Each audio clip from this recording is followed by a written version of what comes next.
Al-Wasl o'rtoqlar. Mana Dubaydagi yana bir yirik quruvchi kompaniyalardan birining ofisiga keldik, xudo xolasa.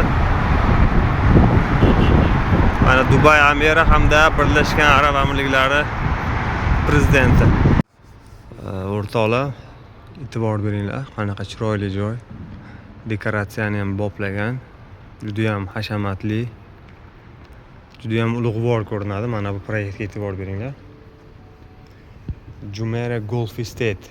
Bu rayonni bilasizlarmi o'rtoqlar? Dubaydagi eng premium villa communitylardan biri hisoblanadi bu yer. Ya'ni asosan golf maydonlari, mana ko'ryapsizlar, suv havzalari bor. Ya'ni Dubaydagi eng hashamatli villalar aynan shu rayonda desak mubolag'a bo'lmaydi. Mana bu yoqda apartamentlar ham bor ekan. Bu yoqda ham mana bu maketlar. Xudo xolasa birma-bir ma'lumot beramiz.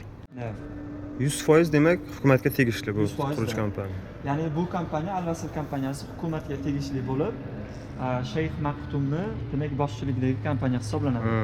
Demak Al-Wasl nomi ham Dubayning nomi bilan, Dubayning ismi bilan bog'lanadi. Xo'p, butun demak portfolioga keladigan bo'lsak, Al-Waslda juda ham katta, juda ham ekstensiv portfolio bor va bu butun Dubayda, deyarli butun Dubayda qamrab oluvchi portfolio hisoblanadi. Bu 435 gektarda o'z ichiga oladigan eksklyuziv chegaralangan miqdordagi townhouse villalar va undan tashqari apartamentlar, ya'ni kvartiralarni o'z ichiga oladi. Va birinchi bosqich, birinchi communityga nisbatan agar solishtiradigan bo'lsak, bu yerda faqatgina tinch demak villa communitylardan tashqari, villa townhouselardan tashqari butun infratuzilma demak rezidentlar uchun berilyapti. Ya'ni infratuzilmaning ichiga nimalar kiradi? Birinchi navbatda bizda eksklyuziv keladigan Etihad Rail stationi bor. Ya'ni Etihad Rail temir yo'li bilamiz. Butun Birlashgan Arab Amirliklarini bog'lab turuvchi temir yo'l hisoblanadi. Strategik proyektlardan biri va Dubayda buni ikkita stansiyasi tushyapti. Biri o'sha bizning communityning ichida, ikkinchisi bilamiz Al-Jatafda. Lifestyle oladigan bo'lsak bu yerda golf sportiga asosan urg'u qaratilgan. Golf sporti va plus zo'r kombinatsiya berilgan ot sporti. Ot sporti ham qo'shilgan. Bu yerda ko'rishimiz mumkin.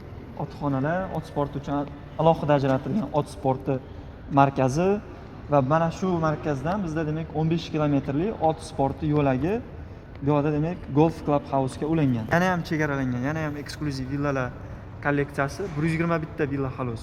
Mana shu chizig'imiz o'zida. Cedarwood deyiladi. Xo'p, bu yerda ham boshlang'ich narxlar 4 bedroomlar uchun primерно 11.8, ya'ni deyarli 12 million dirhamdan boshlangan. 121 ta villa 2 ming yoqamasdan sotilib ketgan. Bizning futuristik yana loyihalarimizdan biri bu Food Tech Valley. Ya'ni Birlashgan Arab Amirliklarida food production, oziq-ovqat demak ishlab chiqarishni 3 barobarga oshiradigan katta strategik demak proyektlardan biri hisoblanadi. Bizda topshirilgan proyektlar bu fazalar. Birinchisi demak Gardenia townhouse'lari 3 bedroom, 4 bedroom. Mana shu faza. Keyin Nook. Xo'p, bu ham topshirilgan. Shunday metroning yonida joylashgan. Juda ham qulay.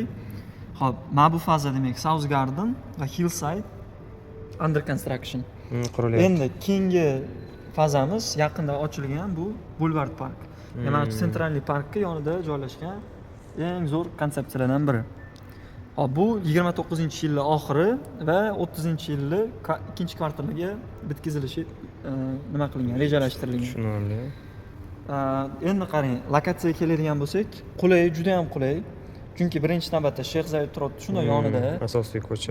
Stansiyaga, metro stansiyaga juda ham yaqin joylashganmiz va Abu Dhabi tarafga ketishga, bu yoqda Al Maktoum International Airport, Dubai South, undan tashqari turistik zonamiz. Dubai Marina, GLT va biznes hublar bor bilasizlar. Dubai Media City, Internet City, hop GMCC, даже GLT da ham katta biznes nimalar bor, biznes binolari bor. Har xil markazlarga juda ham qulay joylashgan bu yerda. Oilalar uchun, end userlar uchun, даже investorlar uchun ham zo'r proyektlardan biri. Bu yerdagi uylarning aksariyati allaqachon sotilib ketgan. Ammo siz uchun eng so'nggi, oxirgi va eng zo'r villalar qoldi. Va albatta tarixiy imkoniyatni qo'ldan boy bermaslik uchun hoziroq menga murojaat qiling. Siz bilan alohida choy ustida suhbatlashamiz.